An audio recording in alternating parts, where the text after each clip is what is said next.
Hello friends, કેમ છો બધા? સ્વાગત છે તમારું આપણી આ હેલ્થ રિલેટેડ ચેનલમાં, જેમાં આપણે આયુર્વેદિક ઉપચારો અને ઘરેલું નુસ્ખાઓ વિશે વાત કરીશું. તો મિત્રો, આજના આપણા વિડીયોમાં આપણે વર્ષા ઋતુમાં ખાઈ શકાય તેવા સ્વાસ્થ્યવર્ધક ફળો અને શાકભાજી વિશે વાત કરવાના છીએ. પરંતુ આગળ વધતા પહેલાં મિત્રો, તમે હજુ સુધી આ ચેનલ પર નવા હો અથવા તો તમે આ ચેનલને સબસ્ક્રાઈબ ન કરી હોય તો કૃપા કરી આ ચેનલને સબસ્ક્રાઈબ કરો અને બાજુમાં આપેલા બેલ આઇકન ઉપર ક્લિક કરો, ઓલ બટન ઉપર ક્લિક કરી દો, જેથી આવનારા મારા તમામ વિડીયોઝની તમને ઇન્સ્ટન્ટ નોટિફિકેશન તમારા મોબાઈલ અને લેપટોપમાં મળતી રહે. તો મિત્રો, ચાલો આગળ વધીએ આજના વિડીયો સાથે. મિત્રો, વર્ષા ઋતુમાં ઇમ્યુનિટી સિસ્ટમ અને પાચનતંત્ર નબળું પડી જતું હોય છે. તેથી ચોમાસામાં રોજિંદા આહાર પર વધુ ધ્યાન આપવું પડતું હોય છે.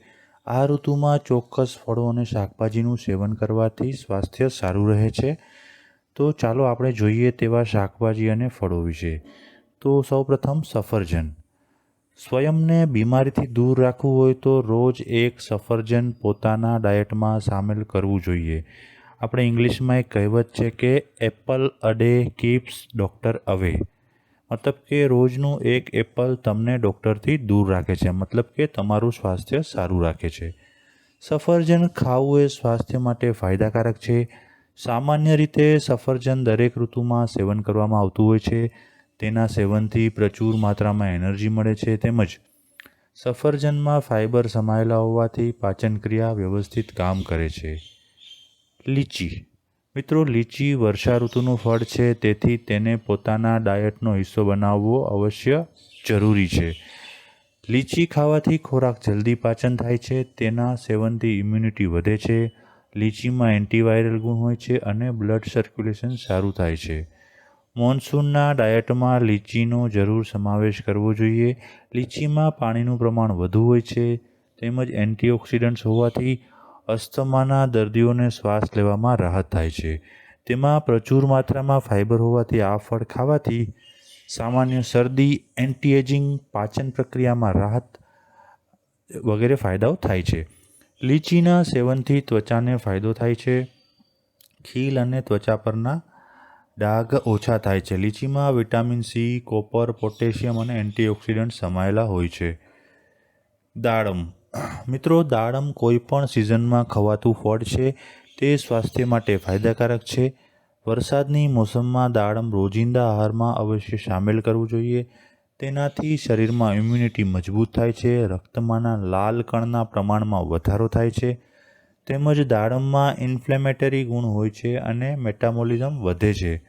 દાડમમાં વિટામિન બી પ્રચુર માત્રામાં સમાયેલું હોવાથી રક્ત સંચાર સુધરે છે. ચોમાસાની સામાન્ય તકલીફ જેવી કે શરદીથી રાહત થાય છે. દાડમનું સેવન બ્રેસ્ટ કેન્સર, પ્રોસ્ટેટ કેન્સર, ફેફસાં અને કોલન કેન્સરના જોખમને ઓછું કરે છે.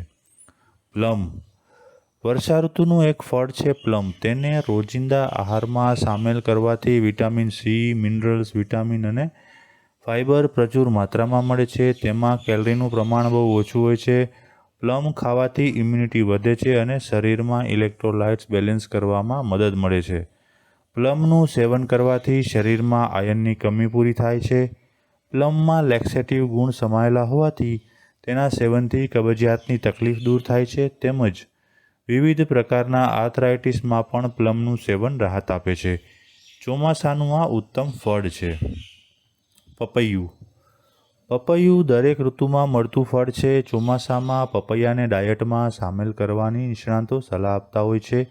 તેમાં એન્ટીઓક્સિડન્ટ ગુણ હોય છે અને ફાઇબર પ્રચુર માત્રામાં સમાયેલા હોય છે.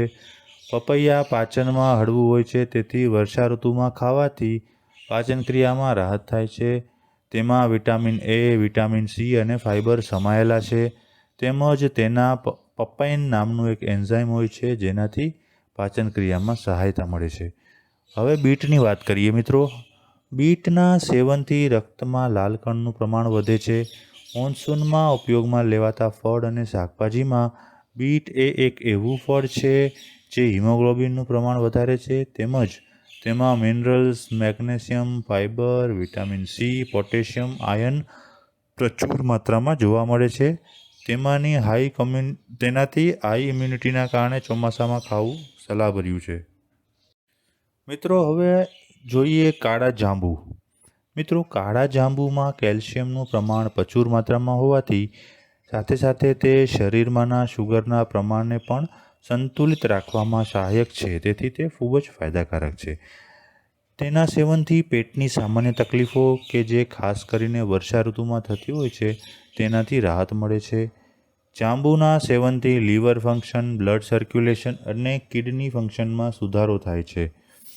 જાંબુમાં વિટામિન સી અને ફાઇબર અને આયર્ન સમાયેલા હોવાથી તેના સેવનથી ઇમ્યુન સિસ્ટમ મજબૂત થાય છે.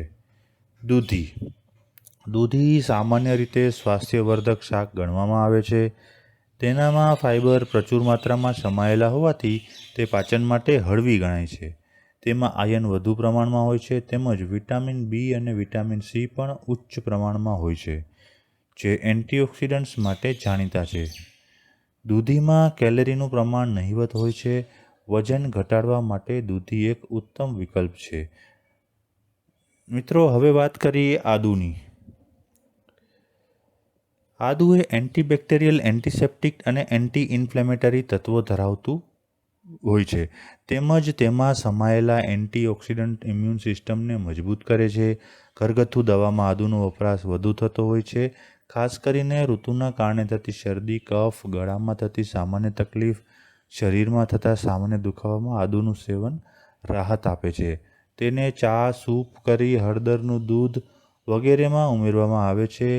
તેમજ ચોમાસામાં થતી શરદીથી રાહત પામવા ઉકળતા પાણીમાં ફુદીનો, તુલસી, આદુ નાખીને ગાળીને ઠંડુ થયે પીવાથી રાહત થાય છે. મિત્રો, હવે આપણે કાકડીની વાત કરીએ તો કાકડી વર્ષા ઋતુનું ઉત્તમ શાક છે.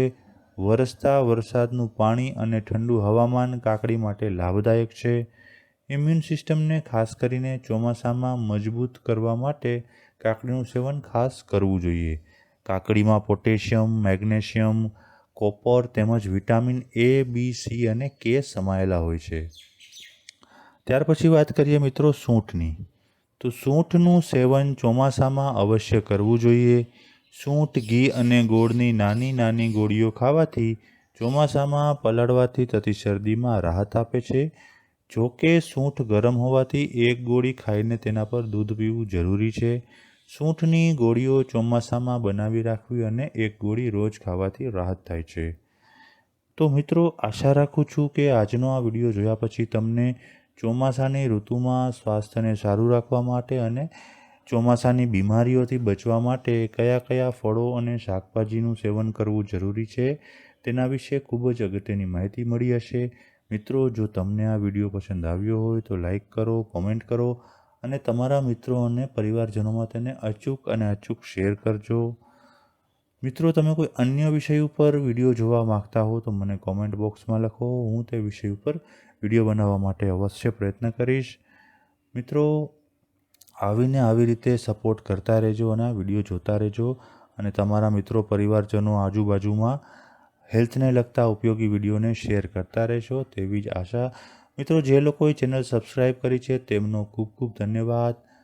અને નવા મિત્રોને જણાવી દઉં કે સબસ્ક્રાઈબ કરવું એ બિલકુલ ફ્રી છે. એના માટે કોઈ પણ જાતનો ચાર્જ લાગતો નથી. તો તમને વિડીયો પસંદ આવતા હોય તો ચોક્કસથી સબસ્ક્રાઈબ કરો જેથી નવા વિડીયોની તમને નોટિફિકેશન સમયસર મળતી રહે. મિત્રો, ઘણીવાર એવું થતું હોય છે કે તમે સબસ્ક્રાઈબ ન કરવાને કારણે અગત્યના વિડીયો મિસ કરી દેતા હોય છે. તો તમે ખાસ સબસ્ક્રાઈબ કરી દો જેથી કરીને બધા જ વિડીયોની તાત્કાલિક ઇન્સ્ટન્ટ નોટિફિકેશન તમારા મોબાઈલ અથવા લેપટોપમાં તમને મળતી રહે. તો મિત્રો, ફરી મળીશું એક નવા વિડીયો સાથે. ત્યાં સુધી આવજો. Thank you.